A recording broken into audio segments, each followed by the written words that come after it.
So I'm pretty comfortable with assessments. I didn't really believe that my child was autistic when he first got diagnosed, and so I paid for independent evaluation. So I've read assessments in multiple forms from different types of providers. Mhm. So that's helpful if you read them regularly to get to know the flow of them.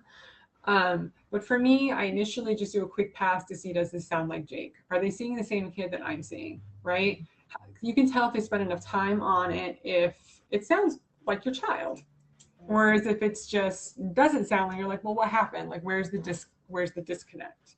Mhm. Then I try to go through and look at it from a grade level perspective. I have used the Undivided reports on grade level standards to kind of get an idea of what the expectations are. I don't need to know the super fine details of what they are, but I want to know the gist to see when they're giving me these numbers of how far below or above or the median, like where we're at with that.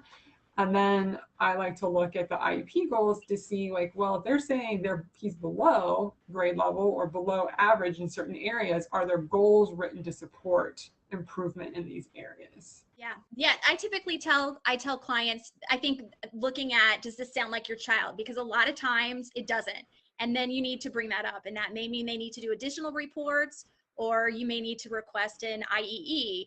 Mm-hmm. And then I also like in looking like the assessments can be overwhelming because they're written in like educational speak, Mm-hmm. but I typically like to start looking at the summary to see what they're, you can figure out what they're recommending, but also looking at the scores, including the subtests, not the averages, but the subtest scores.